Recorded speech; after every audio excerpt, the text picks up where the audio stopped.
everybody. I'm here today. My name is Lisa. And my name is Deepu George. And we're here today to talk to you a little bit about holiday time and how you can focus a little bit on the nutrition side of things as well as on mental health side of things, and how to appreciate and pay attention to your well-being during the time of holidays and hopefully beyond that. Right. So what I thought would be nice would be to prepare something that very easily could fit on your holiday table. It's maybe a little bit different than what you're used to. We're used to a lot of indulging over the holidays with the gravies and the creams and the meats and things like that. All the heavy meals. Yep. So I'm not suggesting that you eliminate those things. What I'm suggesting is using this as a complement to those items. And what's really neat, Deepu, about this recipe in particular is it's very satisfying and it's very fulfilling. So having this as part of the meal, you're automatically not going to eat as much as the other things because you're just not going to want to. It's going to fill you up. You're going to be quite filled. And I remember you said earlier that this was kid approved, and least this, by your kids. It happens to be also kid approved by my children. There you go. So there you go.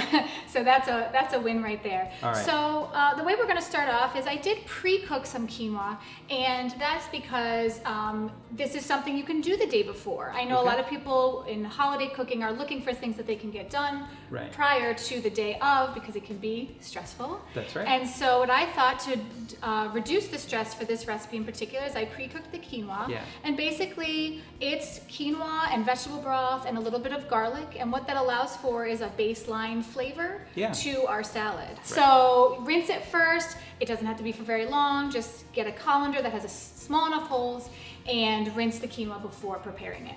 The one thing I also wanted to mention as well was just how great quinoa is for those of us who might be vegetarian or vegan, and such as yourself. And so what's really neat about quinoa is it happens to be a complete protein source. Right. Oftentimes when we talk about whole grains, we talk about having to pair them with something else to create all of the essential amino acids that we need.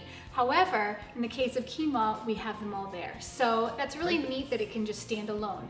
That being said, it's not going to in this context, and it's going to be really delicious. So I'm going to slowly add this onto the bowl? That would be great if you could add that into the bowl. All right. And as you're doing that, I'm going to start just having some of these grape tomatoes that have been already washed. Perfect.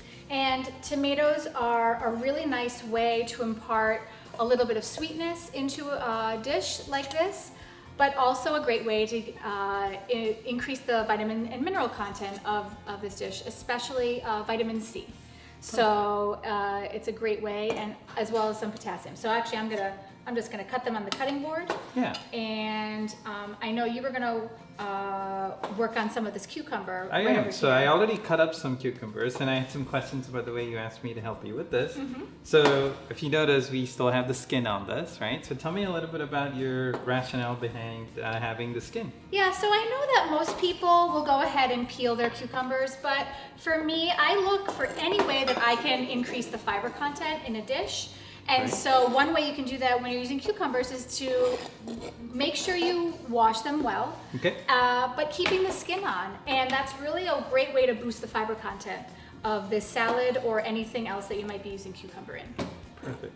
And so in the case, the recipe itself, you can use one large English cucumber, which are more of the longer cucumbers that are usually seedless. In this case, we have regular cucumbers, and because they were kind of large to begin with, I am just gonna have you use half in addition to the other the one that we already have.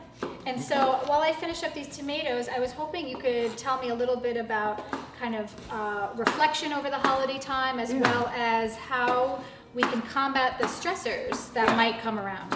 Well, there are a couple of things I wanted to talk to you about today that has a lot to do with well-being and your mental health in general, and then just really thinking through some habits that you can probably cultivate to help you through the holiday season, right? Terrific. Now, holidays are typically associated with a lot of positive and good emotions and other things, and the marketing world does a good job of like egging us to do that. But it could also be a time of stress, and for some people, having a lot of people come over, it can take you out of your comfort zone, and that can really lead to some stressful moments during the holidays, right? So if you do experience some of that, it's extremely normal. you're not expected to be happy all the time, right? Because we have a lot of emotions in us. And one of the things that I wanted to bring to your attention is a practice of something called gratitude and being able to be thankful and appreciative of the things that you have. And I feel like that feels like something that would be particularly important for children this time of year. Absolutely. I think they can sometimes get caught up in the gift giving and the gift receiving, and maybe not have actively have that gratitude that you're talking about. Yeah, and I think towards the end of the conversation, I'm going to give like 3 different ideas that I think kids can easily practice and parents can do with their kids as well.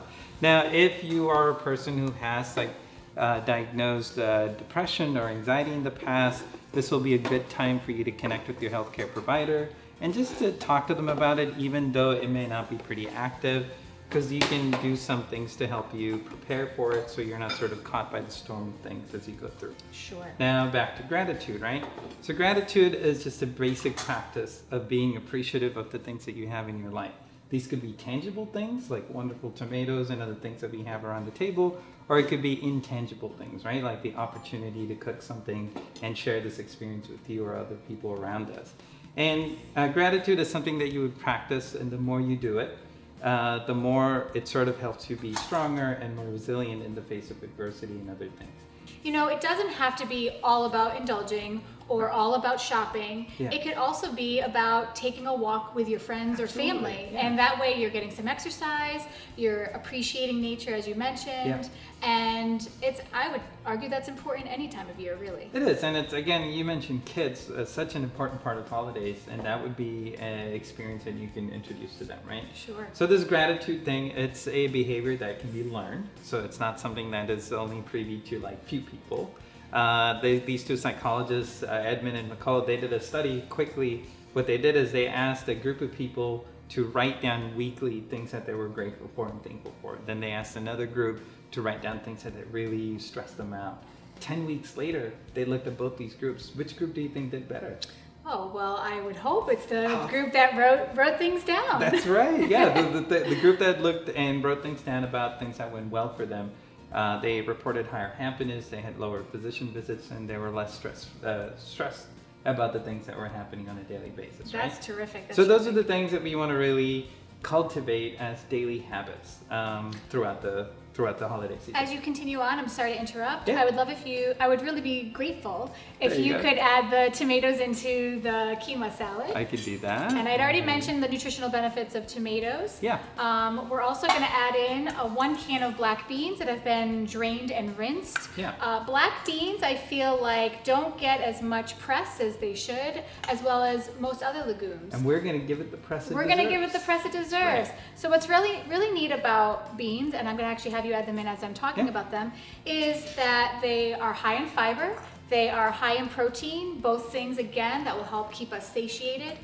And in addition, there are a lot of vitamins and minerals, including iron, as well as antioxidants. And we don't really talk about that in the context of legumes, but kidney beans and black beans happen to be the legumes that are the highest in antioxidants. Yeah. And so we don't want to downplay that, because that's really important for good health, for cancer prevention, heart health, and things like that. Yeah, and all the things in here, it's like packed with protein. Absolutely. Very good for people on a plant-based diet. Right, for sure. And I don't know if I mentioned this before, but with quinoa, that is a complete protein. Complete protein. Yeah. Right, yep. So there you go. And so we're also going to add in just some greens here. This is not really a salad with things in it. It's more of the quinoa with things in it. Yeah. But I think it's always nice to add a little bit of crunch, a little bit of a different texture by throwing in any kind of mixed greens that you'd like.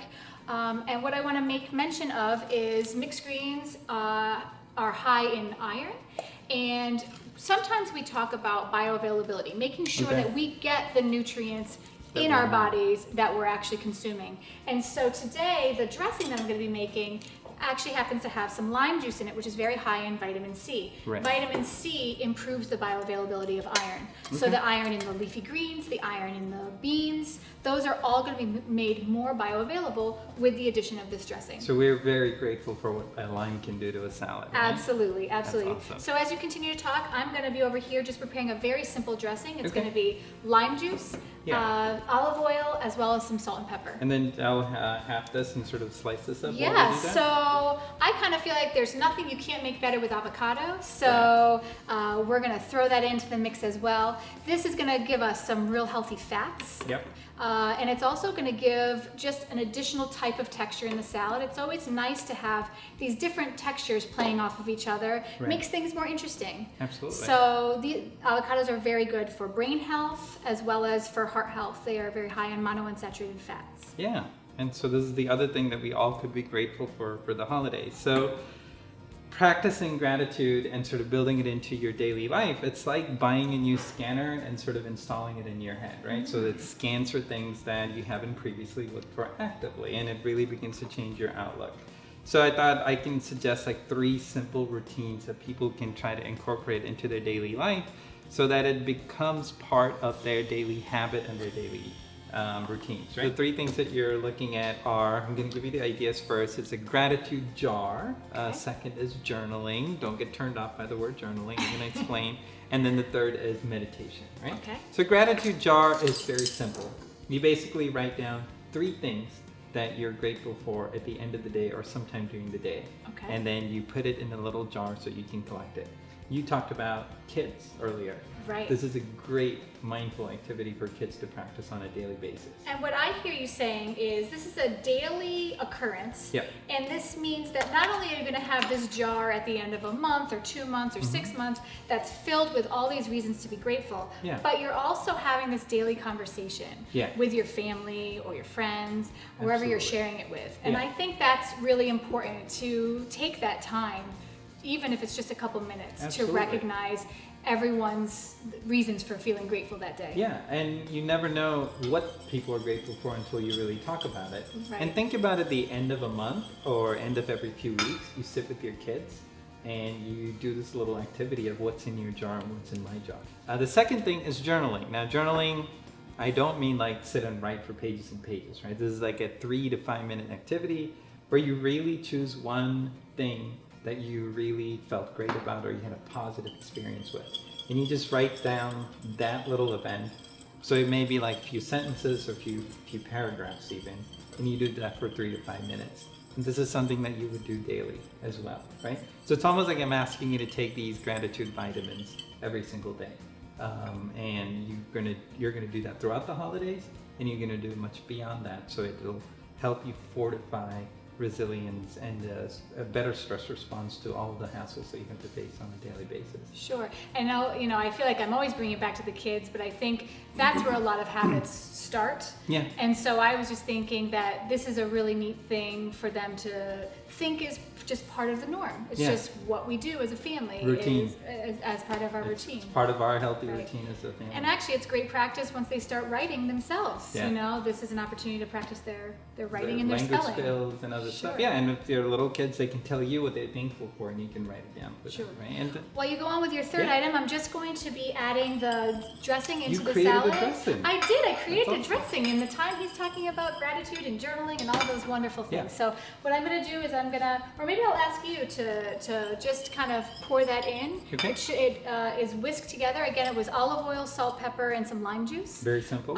Very simple, but really classic and delicious, and really complements the flavors of the salad. Perfect. So we'll pour that in, and then what we can do is we'll take a spoon and just kind of mix it all around. There are no rules when it comes to making a recipe like this. It's really hard to kind of mess it up, I would say. It's really simple, right? Yeah, I'll take that. There we go. And then the last thing that we talked about was meditation, right? And meditation, when people they think like they have to like go sit in some corner and be silent for like hours. This is really not that. Most people think when you meditate, your mind has to be empty. Sure. Not the case, right? Because the minute you sit down and try to focus on something, you're going to have these onslaught of thoughts and emotions that's going to flood your senses, right? And the goal of meditation is to notice every time you're distracted, and then to notice that you're distracted and come back to your breathing. Okay. So you just stay focused. And it probably can't hurt to think about the things that are in your life and use it as a time of meditation and reflection kind of at the same time. Sure, right? Because you're going to notice those things as you sit quietly, right? And then the goal is to just gently bring it back to your breathing. Okay. Now, there is a great resource if you want to learn a little bit more. There is a YouTube video called The Relaxation Response, and it's by Dr. Herbert Benson. He's a cardiologist from Harvard who really pioneered this method in helping his patients. Oh, that's really neat. So that's like a mind-body medicine experience with this particular doctor. So it's a habit that you cultivate, and he suggests 10 minutes daily. So you can work up to it. You don't have to start with 10 minutes. You can do 2, 5, 7, 10. You can just sort of work in increments. So journaling, a little gratitude jar or box, and then meditation. So those are my 3 recommendations to cultivate a sense of gratitude throughout the holidays, and hopefully this is something that you carry on with you in the year 2020. That's terrific. Well, I'm excited to get started on my journaling. Good. Maybe I'll buy myself a fancy notebook and some gel pens for myself, not just for the kids. Yeah, and next time we do this, we can compare notes. Absolutely. So again, I'm just going to give this a quick stir. Okay. And then I know that you don't eat cheese in your regular everyday life. Correct. So what I'm going to do is, that is the last ingredient for this particular dish, is some cotija cheese. Just some delicious, gives it a little bit of extra flavor and a little bit of extra salt in the dish, but certainly not required or necessary. We already have a nice dressing going on. We already have a lot of flavor going on, again, with that pre-cooked quinoa and all that. So it really doesn't need the cheese, but it's just an extra little flavor on top of there. So I'll give you a little bit of a taste before I add the cheese as our end result. Something came to mind when you were talking about making time each day, even if it's just a little bit of time, to show gratitude, to meditate and things like that. And what came to mind from my perspective is, you can also argue the same for exercise. Absolutely. It doesn't, when we say to exercise on a daily basis, it doesn't mean that you have to exercise for an hour or an hour and a half. Or go to a gym. Yeah. Thank you for being here with us today. I'm Lisa Salinas. And I am Deepu George, and from UT Health Rio Grande Valley, we want to wish you a healthy, meaningful, and joyous end of the year. Now let's try our salad. Yeah, that's right. I forgot about that.